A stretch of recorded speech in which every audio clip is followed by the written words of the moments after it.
Hey guys, Max from Barefoot Inc. Just giving you a quick rundown on my experiences with the Superior and the Lone Peak 4.5 by Altra. I think these are Altra's two best trail running shoes, but there is a little difference between them.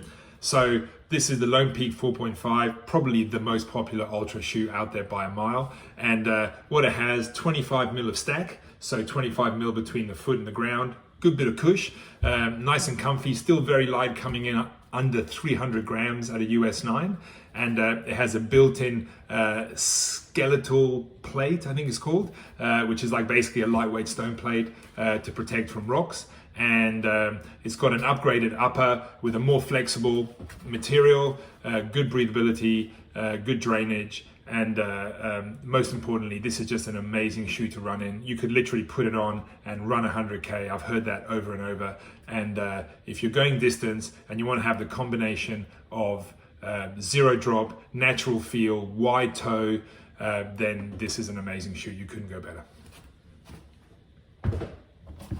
Then we come to the Superior. Now, this is actually my favorite shoe. And even though the Lone Peak is awesome, I'll tell you why this is my favorite shoe, because it's a little bit lower profile. I'm a 5 fingers runner and have been for many years. So I just mix it up obviously now if I'm going a bit longer. As I'm getting a bit older, you know, nice to have a little bit of a cruisy ride sometimes. But this is 21 mil stack as opposed to 25, a little bit closer to the ground, still lots of cush. You can see this waffle kind of cutout that actually runs all the way through the midsole, which is your cushion. That kind of waffle cutout allows the cushion to flex even more than if it was just a solid piece. And so that gives you more flexibility, more of a natural feeling. You can see how flexy the shoe is. The upper's been upgraded this year to give you more durability, more breathability. You can see the drainage holes through the toes there, through the toe protection. Of course, this midfoot mesh breathes and drains really, really well. And it's still got the Max Track outsole, but you can see lots of cutaway here through the outsole to obviously reduce weight and also give lots of flexibility. Pretty good grip, pretty good traction. Of course, the Lone Peak would have more traction and more grip because it's got a more aggressive outsole, but I've really not had a problem with the Superior, even on technical terrain. So I don't think there's a problem there at all. And yeah, the cool thing about the Superior, it has a removable stone guard, so you can actually take it out. If you want to have that little bit of extra flexibility, you're not too worried about stone protection if you're running on terrain that you know, or terrain that's not that stony, obviously. To me, the main thing with this, and probably the big difference for me, is I've used the Lone Peak 4.5 for a couple of ultras, and so 100Ks, and it's been fantastic. So comfortable running on kind of non-technical terrain for distance. So, you know, like single track and etc.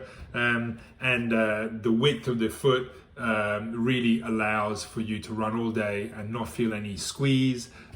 What I did find though is that if you're hitting technical terrain where you're hitting rocks, or your whole weight's on sloping rocks, and that because there's so much space and so much volume in the shoe, that my foot and the shoe do obviously move independently. And I'm not used to that because I'm used to a pair of 5 fingers that's like having a second skin when you're trail running in 5 fingers, which is great. So the one thing I'd say is with the Superior, I feel like I'm getting, you know, pretty much all the benefit I get from the Lone Peak. Of course, a little bit less cushion, a little bit more movement, but I'm okay with that. But what I get is that it holds my foot a little bit better. Still loads of space, but it holds my foot a little bit better, and it means that I don't feel that movement when I'm kind of running on technical terrain. So horses for courses, they're both really amazing shoes, and I would know a lot of people who would have the Lone Peak 4.5 for their racing and for their longer distance runs, and the Superior for shorter, faster distances.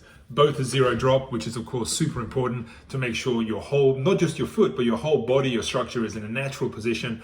Anytime you're lifting your heel, what it does, it encourages you to heel strike, because as you put your foot out the heel, there's more under the heel to actually make contact with the ground.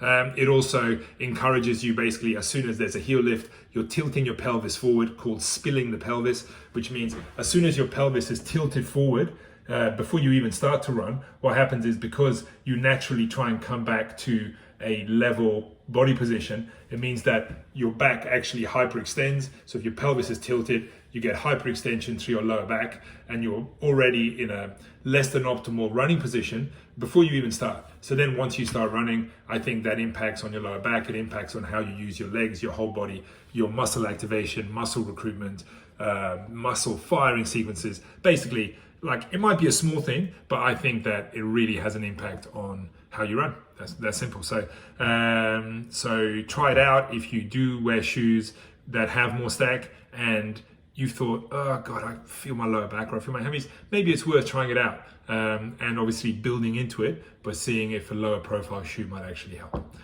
Anyway, check them out. They're both on the Barefooting website, and yeah, they're really good.